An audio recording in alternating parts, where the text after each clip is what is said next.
mungkin saya merasa bersalah karena saya juga adalah orang yang menjerumuskan dia gitu, dan uang anak-anak saya.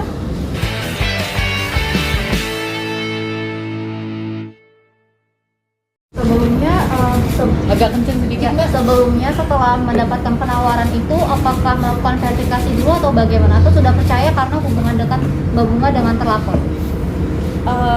Saya sudah, ya selain saya punya rasa kepercayaan yang cukup tinggi, saya juga menanyakan beberapa dokumentasi atau dokumen-dokumen yang memang bisa membuat saya percaya, dan terlapor juga memberikan beberapa dokumen-dokumen seperti purchase order yang saya juga research juga bahwa perusahaan Copernic itu adalah perusahaan besar, dan dia juga mengirimkan video serta kegiatan-kegiatan para terlapor ini di perusahaan Copernic gitu.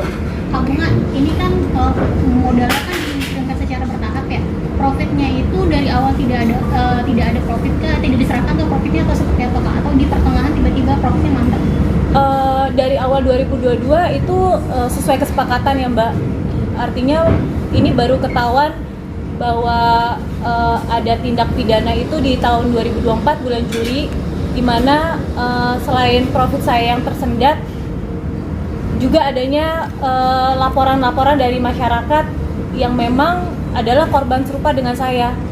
Makanya saya tahu dari 2024 itu para terlapor ini memang sudah melakukan aksinya bahkan dari 2013, tapi selalu lolos gitu. Oke, artinya merasa terjebak dengan adanya, maksudnya ini mungkin awalnya itu seperti apa sih Bu? Saya sih spesifik investasi di luar saya juga kurang paham ya Mbak, tapi mungkin cara kerjanya mereka adalah menerima investasi uang dari investor, lalu ya kayak tutup lubang buka lubang gitu loh Mbak. Pembagian hasilnya seperti apa? Total keseluruhan invest yang masuk berapa, 6,5 miliar itu atau 15 itu berapa keseluruhan kerugian? Total yang setelah kami itu kurang lebih hampir 15 miliar itu adalah uang gabungan. Jadi uang gabungan itu ada uang saya pribadi, uang 2 perusahaan saya, dan juga uang suami saya. Artinya 15 miliar itu semuanya sudah beralih ke rekening yang terlapor? Iya, rekening terlapor. Pertemuan di tanggal 8 itu terakhir itu kan ya semuanya? Iya, 8 Agustus kemarin? Iya. Ada kesepakatan apa selain dari pembayaran pencicilan atau mungkin ada pengalihan usaha dari mereka? Selain pengalihan aset, mungkin win-win solution ada apa lagi sih pas pertemuan terakhir kemarin? Saya mungkin yang lebih. Iya. Jadi memang kita ada upaya-upaya mediasi ya sebelum kita melakukan upaya hukum ya. Jadi ini pasangan suami istri ini mengaku untuk melakukan pembayarannya lewat cicilan gitu. Dan mereka juga memberikan pernyataan tertulis ya saat itu ya, dan bersedia untuk melakukan pengalihan aset. Tapi hingga batas waktu yang ditentukan ternyata tidak ada itikat baik dari pasangan suami istri ini untuk melapor ini. Kalau boleh tahu komunikasi terakhir kapan? Selain tanggal 8 Komunikasi terakhir seminggu yang lalu lewat WA karena memang domisilinya tidak ada di Jakarta. Ada respon? Iya, responnya begitu tunggu gitu aja sih. Wait and see, dan kita juga kirim somasi, akhirnya sampai batas waktu yang ditentukan juga somasi tidak dijawab. Kamu mungkin dari 2022 pembagian hasil profit itu seperti apa? Kita ada pembagian persentasi ya, jadi dibayarkannya itu setiap 2 bulan sekali dengan total 6,5% sampai 13%, 6,5% sampai 13% sesuai perjanjian yang dikontrak Mbak. Ada kontrak-kontrak kan bertahap ya, ada beberapa perjanjian, itu juga akan kita jadikan bukti dan sudah kita sampaikan juga ke penyidik. Bukti yang sudah kita sampaikan apa aja, termasuk juga kwitansi, cek dan lain sebagainya ya. Begitu. Jadi investasi itu di satu bidang atau ada beberapa? Ada beberapa kerjasamanya, salah satunya Copernic, itu pengadaan Copernic, bisa dicek juga. Ada ya, kalau properti juga. Terus ada beberapa proyek properti yang kerjasamanya, terus ada catering juga. Jadi dia memang punya catering di Bali, dan saya juga, perusahaan saya in charge investasi di cateringnya dia. Artinya 15 miliar itu tersebar di beberapa tempat? Iya. Hubungan capek Pak selama berinvestasi itu sudah ada sedikit aja Mas dari hasil yang masuk kembali. Kalau secara keseluruhan belum ya, maksudnya, tapi kalau keuntungan pasti ada ya, kan namanya kita berbisnis kan pasti yang diinginkan ada keuntungan, profit gitu. Cuma kalau saat kemarin terakhir akhirnya sudah banyak orang yang melaporkan kasus ini, disitulah baru dia juga mulai tersendat gitu loh pembayarannya. Bunga, ini tadi Bunga ini kan tadi melibatkan uang suami juga. Suami juga ikut karena diajak oleh Mbak Bunga. Apakah dengan adanya kasus ini Mbak Bunga disalahkan seperti itu, ada komunikasi jadi kurang baik? Alhamdulillah banget ya, suami saya itu sangat support banget gitu. Dia adalah orang di garda depan saya ya. Mungkin saya merasa bersalah karena saya juga adalah orang yang menjerumuskan dia gitu, dan uang anak-anak saya. Tapi sampai saat ini suami saya nggak pernah sih nyalain saya, dan masih sangat support saya. Uang itu dikumpulkan setelah berapa tahun Mbak mungkin? Aduh Mbak, udah dari saya, mungkin manajer saya tahu lah saya kerjanya kayak apa gitu. Saya memang kalau di bidang entertain kan saya selalu di bawah naungan manajemen dan juga perusahaan saya. Jadi makanya uang yang hasil kerja saya itu masuk ke perusahaan saya gitu. Lalu mungkin dilakukan nanti pidana atau perdata mungkin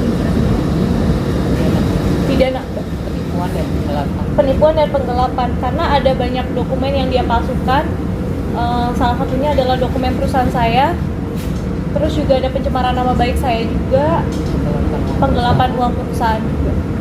Tapi Mbak Bunga tahu nggak sih pada akhirnya bahwa si terlapor ini iming-imingnya kayak bahwa Mbak Bunga tuh ikut gitu. Awalnya tahu nggak sih mungkin nama Mbak dipakai gitu? Enggak, saya nggak tahu sama sekali Mbak. Makanya pas belakangan mungkin karena banyak yang melapor dan mereka juga tidak dibayarkan hak-haknya gitu. Bahkan ada si terlapor ini membuat direct message itu seolah-olah saya untuk membuat para korban ini percaya gitu kalau itu adalah saya gitu. Artinya menjual nama Mbak gitu? Iya. Kamu kan tadi kan ada penjelasan tentang ada orang yang minta ganti rugi ke Kak Bunga. Mungkin ada yang udah dibayarin kah atau gimana, mungkin respon dari Kak Bunga? Saya juga nggak bisa bayarin karena saya ngerasa saya nggak ngelakuin itu gitu. Karena pada saat itu saya juga ada di Amerika. Saya kaget sekali ketika saya dapat caci makian dari orang-orang lalu meminta ganti rugi. Bahkan terlapor ini menjanjikan sebuah cek senilai 1 miliar yang katanya akan diberikan oleh saya. Makanya beberapa korban juga nagih ke saya, cek yang dijanjikan ini mana gitu. Saya bingung karena saya ngerasa saya nggak pernah menjanjikan atau bekerja sama dengan orang lain gitu selain dengan terlapor ini. Mbak Bunga, berarti sempat ada teror juga dong dari para korban-korban lain? Iya, seperti yang saya sampaikan, terkuatnya masalah ini karena banyak sekali yang melaporkan kasus ini terhadap saya, kepada saya gitu. Bang, ada dugaan pencucian uang nggak? Ini banyak korban. Untuk pencucian uang mungkin nanti tergantung pengembangan kasus ya, karena kasus ini dana-dana ini dipakai kemana, dialirkan kemana gitu. Jadi nanti biar dari penyidik yang akan melakukan pengembangan kasusnya, apakah bisa sampai ke tindak pidana pencucian uang. Untuk sementara pelaporannya di penipuan dan penggelapan. Karena boleh saya tambahkan juga ada investasi yang menggunakan perusahaan catering saya. Jadi terlapor ini menyalahgunakan posisi dia sebagai direktur utama untuk berinvestasi kepada pihak ketiga, tapi transfernya itu bukan ke rekening perusahaan saya, melainkan ke rekening CV 3 Sri Kandi yang dimana diduga teman dari terlapor ini yang ada di Bali. Jadi mungkin ya saya bisa bilang ini ada dugaan sindikat juga ya, karena banyak sekali transferan-transferan yang melibatkan perusahaan-perusahaan orang gitu. Posisi terlapor sendiri ada di mana Mbak? Mungkin tahu nggak? Sekarang masih ada di Bali. Pasar. Bu, boleh tahu laporan itu atas dugaan apa dan pasal berapa? Bisa dikasih. Ya.